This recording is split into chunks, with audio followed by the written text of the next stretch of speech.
Today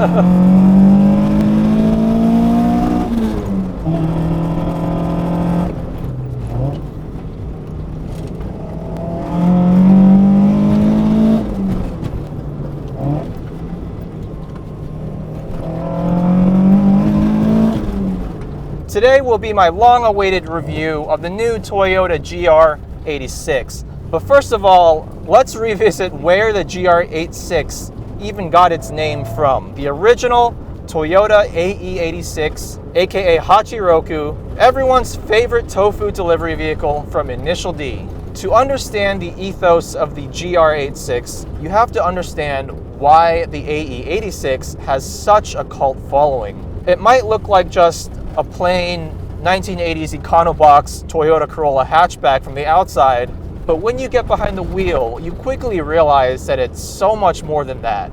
This particular example is a 1985 Toyota Corolla GTS.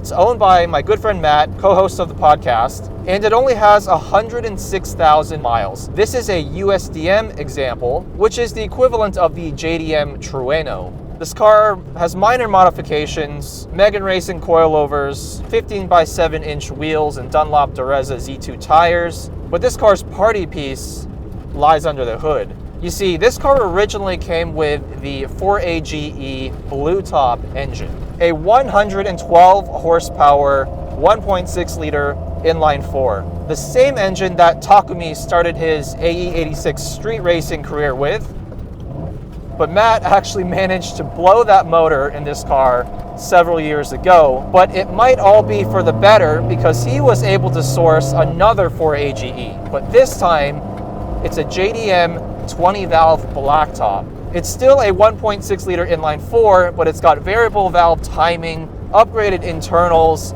a different intake plenum, and produces supposedly 165 brake horsepower. Now, I'm pretty sure Matt got this car dynoed, and it produced something more like 110 horsepower at the wheel. So if you do the math, the 165 bhp is definitely an overstatement, but that doesn't change the fact that this engine makes an amazing sound.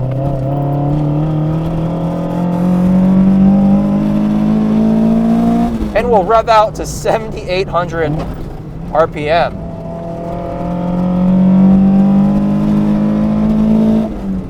So how does this little four-cylinder sound so good? Well, it has individual throttle bodies.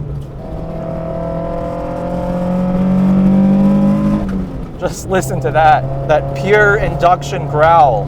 But the engine isn't the entire story here. The AE86 became popular in the drifting and street racing scene in Japan because number one, it was cheap. Number two, because of its relatively low power, you really had to learn to keep momentum in the corners, so it was a great learning tool. You could get the car with an optional limited slip differential, and the car is very lightweight at sub 2,300 pounds. This car is just built to go around corners, not necessarily with maximum lateral Gs, but you just feel so much through the car. This example actually has the optional hydraulic steering, but a lot of AE86s actually have manual steering racks. Let me be quiet for a moment and let the car do the talking.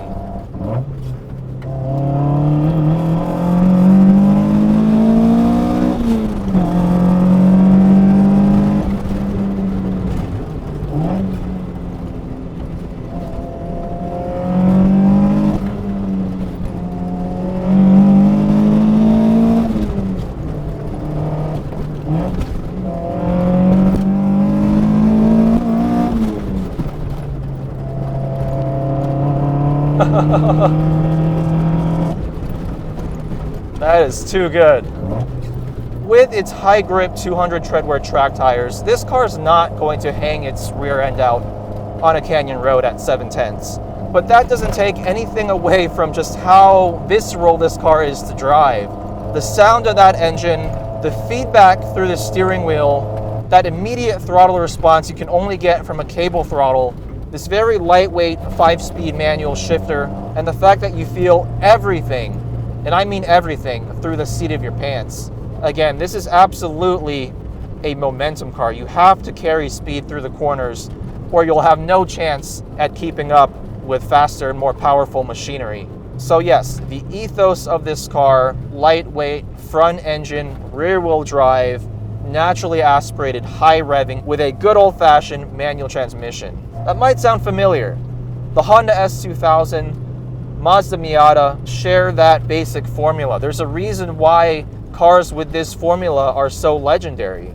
With these simple ingredients, you just enjoy the pure essence of driving, even if you're not going that fast. Every little input results in a very direct output in what the car is doing. Outside of the whole initial D legendary status, that's why I love this car, and that's why deep down, I really hope Matt doesn't sell it. If you guys think Matt should keep this AE86 forever, leave a comment down in the comment section. There are no new cars that can match this level of just pure driving pleasure. Actually, I think there might be a car out that does just that. And guess what? We happen to have it here with us today. So let's see if the new Toyota GR86 carries forth the tradition of this original Hachiroku.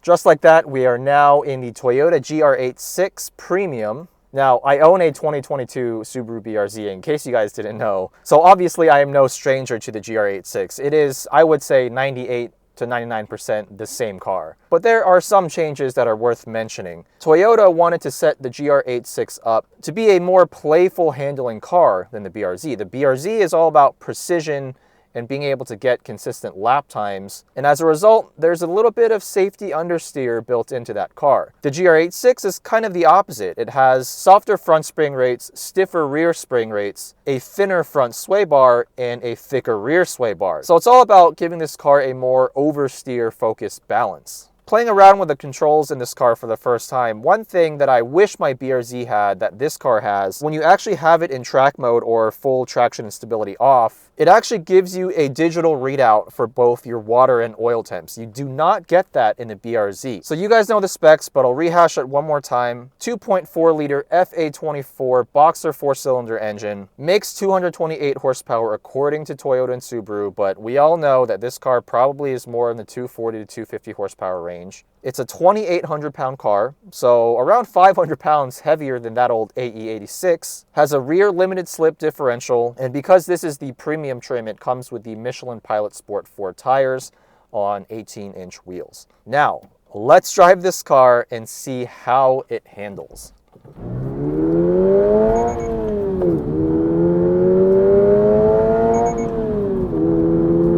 Well, I'll tell you what, the engine is exactly the same. It even sounds the same.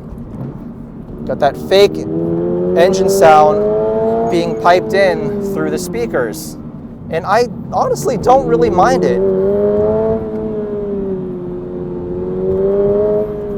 The one thing I'm noticing, and I'm not sure if this is just in my head, but this shifter feels like it has a little less slop than my BRZ shifter. The linkage feels a bit smoother in this car. But let's talk about for a moment why this is called the GR86. Why does it have those two legendary numbers in its name? Now the answer comes down to the way it drives. It's not an economy car, it's not a Corolla. This is a sports car from the ground up. When you start pushing this car,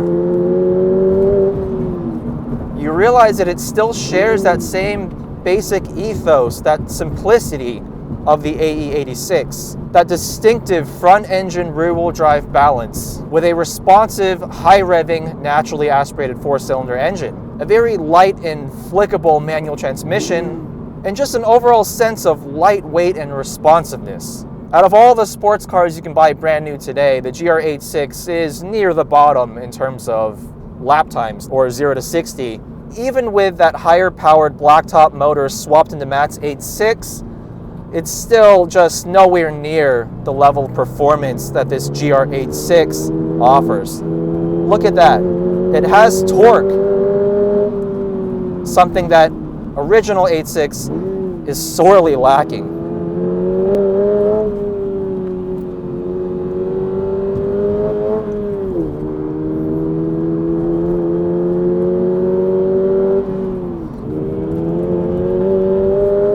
The front end of this car grips. It doesn't feel like the front end wants to lose grip before the rear end, and that's a small but still noticeable difference from the BRZ. Now with a Pilot Sport 4 tire, you really have to try to make it step out.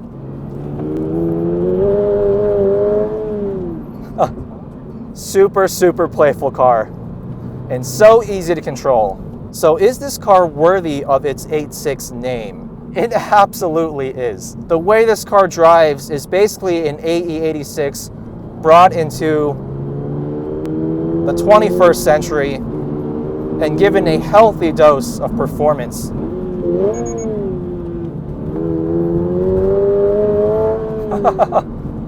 Now this engine doesn't make nearly as exciting of a sound as that 4AGE 20-valve blacktop screamer with its ITBs. That engine has to be revved out within an inch of its life to get any kind of usable performance out of it.